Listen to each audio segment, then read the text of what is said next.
చాలా చాలా మాట్లాడదాం ఇంకా మాట్లాడదాం. అక్కడ ప్రాజెక్టుల గురించి ఎప్పుడు కంప్లీట్ అయితే మాట్లాడదాం. మళ్ళీ వస్తాను మీ దగ్గరికి. వెన్నెల గారు నమస్తే అండి. నమస్తే అండి. నమస్తే వెన్నెల గారు. ఇందాక మీరు ప్యానెల్ లో ఉన్న తోటి సభ్యులందరికీ కూడా నా నమస్కారం అండి. రాజేష్ రెడ్డి గారు మాట్లాడితే ఇందాక మన రాయలసీమ గురించి ప్రత్యేకంగా కడప గురించి మాట్లాడుకుంటున్నాం కాబట్టి సరే ఎంతమంది వచ్చినా వాళ్ళు ఎలా గెలిచారో అందరికీ తెలుస్తుంది. సింగిల్గా వస్తే అప్పుడు తెలుస్తుంది. వాళ్ళు అందరూ జట్టుగా వచ్చి ఓడించడం కాదు, ఎలా గెలిచారో తెలుస్తుంది అంటున్నారు. సరే అది పక్కన పెడితే నిజంగా రాయలసీమకు మీరు అభివృద్ధి పేరుతోటే వెళుతున్నారా లేదా ఆ కుటుంబ ప్రాబల్యం తగ్గించేందుకు వెళుతున్నారా? రాయలసీమగా మారుస్తామని చెప్తున్నారు. మరి అటువంటిప్పుడు ఈ గొడ్డల పార్టీ ఇలాంటివన్నీ ఎందుకు అంటే ఈ బ్రాండింగ్ దేనికి చేస్తున్నారు? సతీష్ గారు, అంటే చంద్రబాబు నాయుడు గారి నినాదం క్యాడర్ కి అలానే ప్రజలందరికీ తెలుసు. ఆయన రాజకీయ కక్ష సాధింపులకి చాలా దూరంగా ఉంటారు. అలానే దానికి సంబంధించి ఎవరైనా క్యాడర్ మాట్లాడుతున్నా కూడా ఆయన సపోర్ట్ చేయరు, ఎంకరేజ్ చేయరు. ప్రజలు మనకిచ్చింది అధికారాన్ని బాధ్యతగా భావించండి గాని రాజకీయ కక్ష సాధింపుల కోసం కాదు అని చెప్పి చాలా బలంగా నమ్మి క్యాడర్ ని కూడా ఆ సిద్ధాంతానికి ముందుకు తీసుకెళ్లే వ్యక్తి చంద్రబాబు నాయుడు గారు.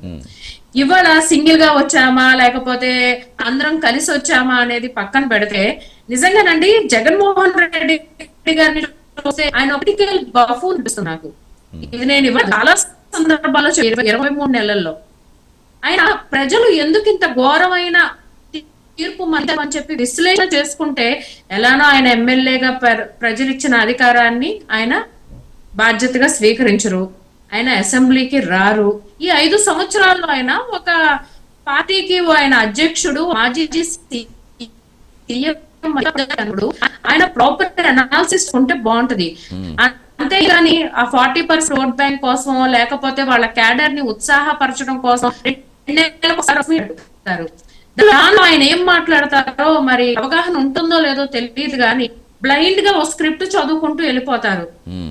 నిన్న చూసుకుంటే నేను అవును 30 కేసులు ఉన్న నువ్వు చాలా మంచోడివి, అవునా 43,000 కోట్లు ఈడీ జప్తు చేస్తే నువ్వు చాలా మంచోడివి, ప్రజలు అధికారాన్ని ఇస్తే దేశం మొత్తం నాయకు చూసేలాగా చేస్తాను మన రాష్ట్ర అంటే నమ్మి ఓట్లు ఇచ్చిన అధికారం ఇచ్చిన ప్రజల్ని అధమ పాతాళంలోకి తొక్కేసిన మీరు చాలా మంచోళ్ళు. అంతేనా జగన్మోహన్ రెడ్డి గారు? అని సాక్షాత్తు మీ సొంత చెల్లుళ్ళే చెప్తున్నారండి, మీ రక్త సంబంధికులు మీ తోబుట్టులే చెప్తున్నారు మా బాబాయ్ హత్యలో మా కుటుంబ సభ్యులే ఉన్నారు అని. ఇప్పుడు సతీష్ గారు ప్రపంచానికి సతీష్ గారు మాట్లాడండి. చెప్పండి. సొంత చెల్లెలను రోడ్డు రాజేశ్వర గారు వస్తారు. రాజేశ్వర రెడ్డి గారు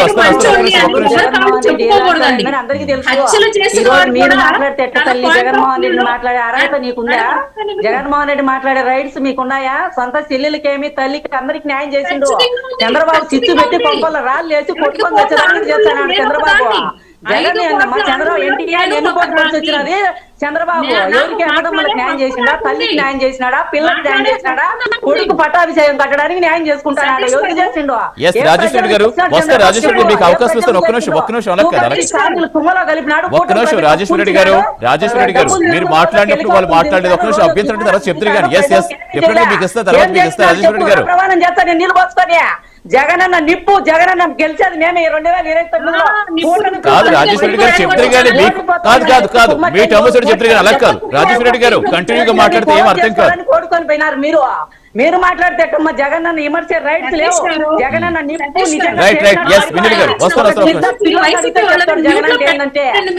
రాజేశ్వర రెడ్డి గారు కంటిన్యూగా ప్రాంప్టింగ్ వద్దు. అలా కాదు. రాజేశ్వర రెడ్డి గారు ఒక్క నిమిషం రాజేశ్వర రెడ్డి గారు కాదు ఒక్క నిమిషం రాజేశ్వర రెడ్డి గారు మళ్ళీ మీకు అవకాశం ఇస్తారు. ఎందుకంటే మాట్లాడి మీకు అభ్యంతరం లేదంటే సరే మీరు మాట్లాడండి. మళ్ళీ మీరు మాట్లాడి వాళ్ళు మాట్లాడేవాను. ఒక్క నిమిషం చెప్తారు కానీ ఒక్క నిమిషం. వినీల్ గారు అంటే పొలిటికల్ మైలేజ్ అయినా ఇప్పుడు సేమ యువతకి ఏం కల్పిస్తున్నది కదా ప్రధానం. సతీష్ గారు అదేనండి నేను చెప్పేది. ఒక్క నిమిషం. ఇప్పుడు సబ్జెక్ట్ లోకి వెళ్లే ముందు కూడా నిన్న జరిగిన ప్రెస్ మీట్ ఇది ఎవరు రూపకల్పన చేసింది కాదు. సాక్షాత్తు జగన్మోహన్ రెడ్డి గారి నోటెంబటి వచ్చిన మాటలే నేను మాట్లాడుతున్నాను. దాన్ని డైజెస్ట్ చేసుకోలేము, మేము యాక్సెప్ట్ చేయము, మేము రిసీవ్ చేయలేము అనుకుంటే కుదరదండి. ఇది ప్రజాస్వామ్యం. ఎవరి విధి విధానాలు ఎవరి ఆలోచన విధానాలు వాళ్ళకు ఉంటాయి. You have to accept that. అది యాక్సెప్ట్ చేయలేనప్పుడు మనం రాజకీయాల్లో దూరంగా ఉండాలి. First point. సెకండ్ వన్, సాక్షాత్తు ఆయన కుటుంబ సభ్యులే చెప్తున్నారు మా అబ్బాయి మంచోడని తల్లి చెప్పలేకపోతుంది, మా అన్న మంచోడని చెల్లెళ్ళు చెప్పలేకపోతున్నారు. ఇది జగమెరిగిన సత్యం.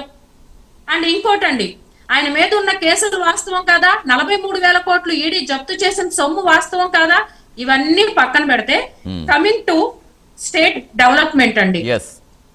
గతంలో మేమందరం కూడా ఉద్యమాల్లో ఉన్నప్పుడు మేమేం చెప్పామంటే, ఏ పార్టీ అయినా గవర్నమెంట్ ఫామ్ చేయొచ్చు, అది మన చేతిలో ఉండదు. కానీ ఏ పార్టీ గవర్నమెంట్ ఫామ్ చేసినా రాష్ట్ర అభివృద్ధిని ప్రధాన ఎజెండాగా ముందుకు తీసుకెళ్తాయి. తెలంగాణ కానివ్వండి, తమిళనాడు కానివ్వండి, ఏ రాష్ట్రం చూసినా. కానీ గత ప్రభుత్వంలో చూసుకుంటే కనుక ప్రజలు ఇచ్చిన అధికారాన్ని దుర్వినియోగం చేసుకుంటూ, అధికారం కాదు నాకు అంటే అభివృద్ధి కాదు, రాజకీయ కక్ష సాధింపు ధోరణే మా ప్రధాన ఎజెండా అన్నట్టు చేశారు. నేను రాయలసీమ బిడ్డని అని చెప్పుకునే జగన్మోహన్ రెడ్డి గారు ఆయన ప్రభుత్వం అధికారంలోకి వచ్చాక అదే రాయలసీమ ప్రాంతంలో ఆయన అధికారంలో ఉన్నప్పుడు అమర్ రాజా ఫ్యాక్టరీ వెనక్కి తిరిగి వెళ్ళిపోయింది, జాకీ వెనక్కి తిరిగి వెళ్ళిపోయింది, సోలార్ బ్యాటరీస్ వెనక్కి తిరిగి వెళ్ళిపోయినాయి, కియా అనుబంధ సంస్థలు 16 అనుబంధ సంస్థల విభాగాలు వెనక్కి తిరిగి వెళ్ళిపోయినాయి. రాయలసీమకి ద్రోహం చేసింది ఎవరు? ప్రజలు ఎన్ని గమనించే కదండి ఆ తీర్పిచ్చారు.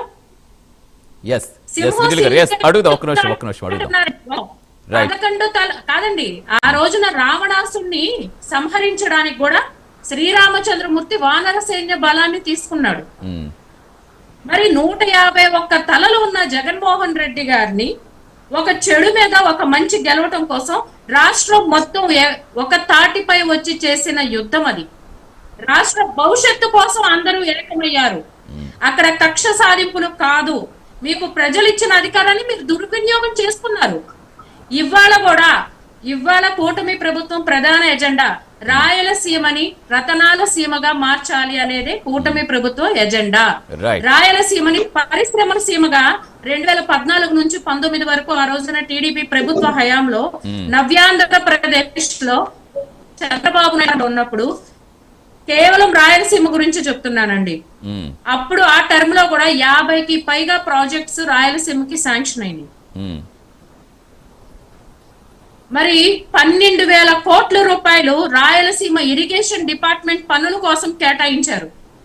ఇప్పుడు కూటమి ప్రభుత్వం అధికారంలోకి వచ్చాక కూడా ఇప్పుడు చూసుకుంటే కూడా గ్రీన్ ఎనర్జీ హబ్ గా కానివ్వండి, కర్నూలు, కడప, అనంతపురం డిస్ట్రిక్ట్స్ లో సోలార్, విండ్, పంప్డ్ స్టోరేజ్, విద్యుత్ ప్రాజెక్ట్స్ తీసుకొచ్చారు.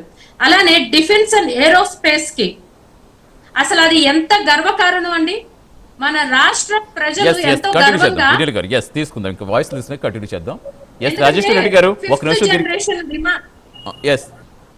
వినీల్ గారు వస్తాను, మళ్ళీ మీకు ఇస్తాను.